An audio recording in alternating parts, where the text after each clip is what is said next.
Hey guys, it's Alicia Taverner, licensed marriage and family therapist. I might look a little bit different because I did get all my hair cut off, but I'm feeling light and I'm excited to come to you live today and share some of some myths about divorce and some of the greatest predictors of divorce. So let's go ahead and dive in.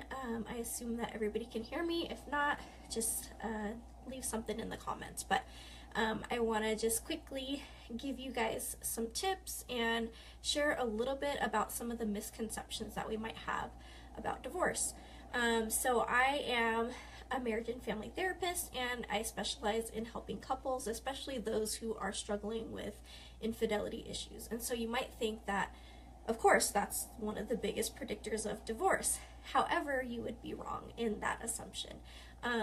And so a lot of the couples that I work with who are struggling with infidelity actually come out with an even better relationship than they had before the infidelity if they're willing to work through, rebuild trust, and rebuild a connection.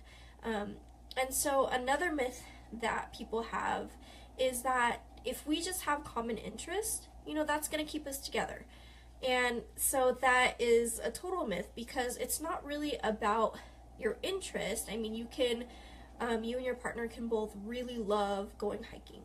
But let's just say that your interaction while you're hiking is filled with like criticism, or you're constantly like, oh, I mean, we both like this, but I have to constantly drag her up the hill, or he's always complaining. And so your activity, if it's riddled with kind of fights and some of these negative patterns that couples fall into, then having that common interest really doesn't make a huge difference in the relationship. It actually can cause more damage than having the interest does.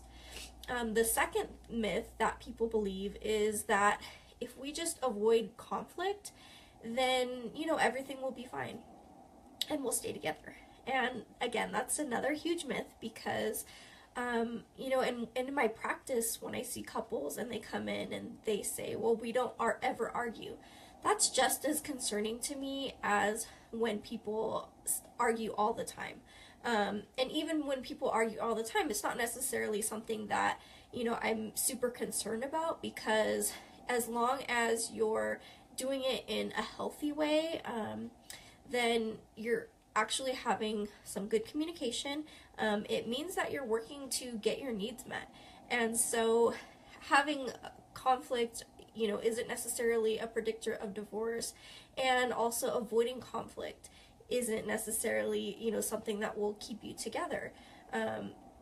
Another thing about avoiding conflict is that when you're kind of just doing it at all costs, that means that you might not be happy. You might feel like, wow, my needs really aren't getting met in this relationship.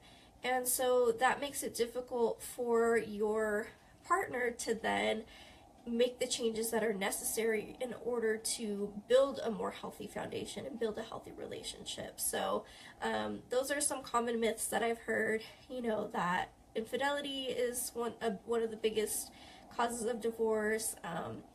If we just have common interests, then everything will be fine and, our relationship will last.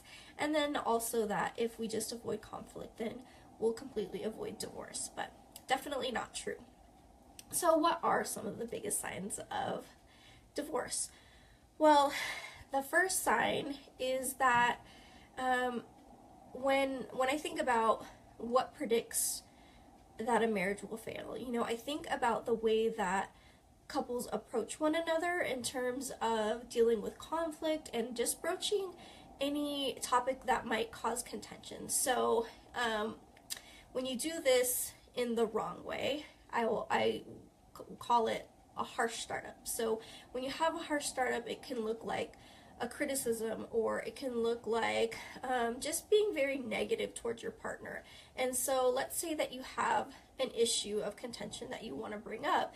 If somebody asks you about something like household chores, like, oh, well, how do you and your husband, or how do you and your wife kind of divvy up the household chores, and you respond with something like, what do you mean? Like, that's totally non-existent, and then you kind of go on to talking to your partner, like that's actually a harsh startup. Or if you start with, well, I know it's pretty difficult for you to pick up your socks, but, can we talk about this anyways? That's going to be a huge predictor that, number one, that conversation is definitely not going to go well.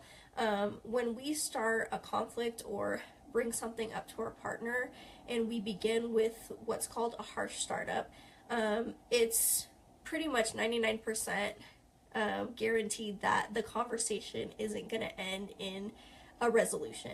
And so that's the goal. That's the goal of all of these arguments and having these conversations with your partner, is really just getting your needs met and coming to a resolution. But when you start with a harsh startup, and when couples do that continuously over time, it puts their partner on the defense, and the issues and the conflicts never really get resolved. And so that is a huge predictor of divorce, because if you're never resolving your conflicts, you're just kind of always stuck in this place of contention and, maybe pursuer and then avoidance, where one person is bringing up the issues and the other person is kind of avoiding it, or retreats, or does what we call stonewalling, which is not engaging in the conversation. Then nothing's gonna change in the relationship, and that's when people get tired.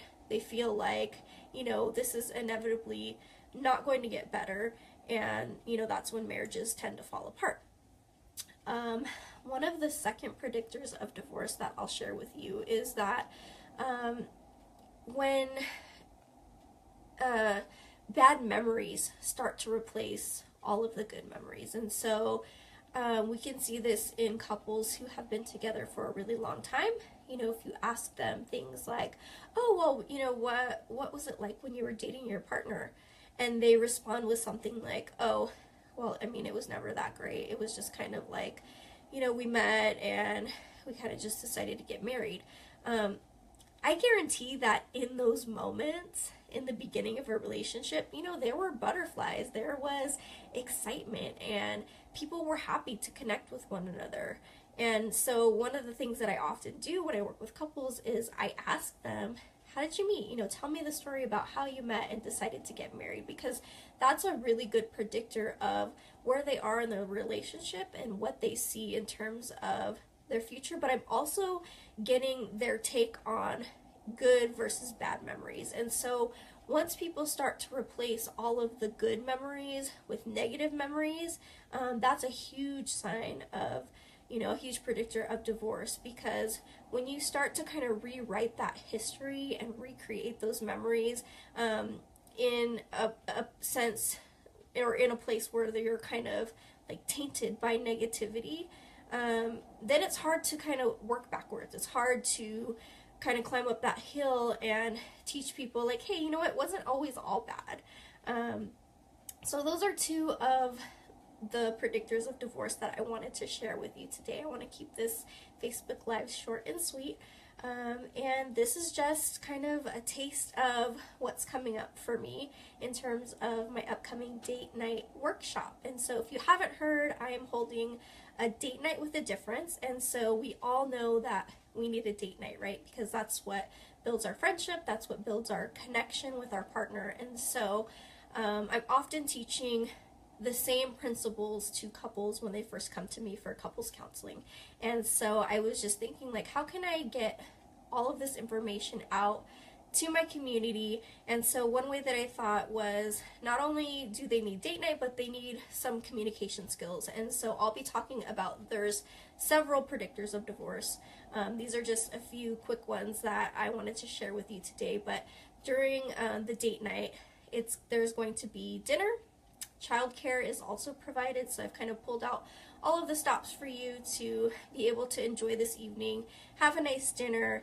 It's going to be an upscale barbecue dinner, kind of like a Lucille's barbecue, and you can just sit back and relax and enjoy a couples workshop. So, I won't be asking you to do anything embarrassing, like raise your hand or share anything negative about your relationship.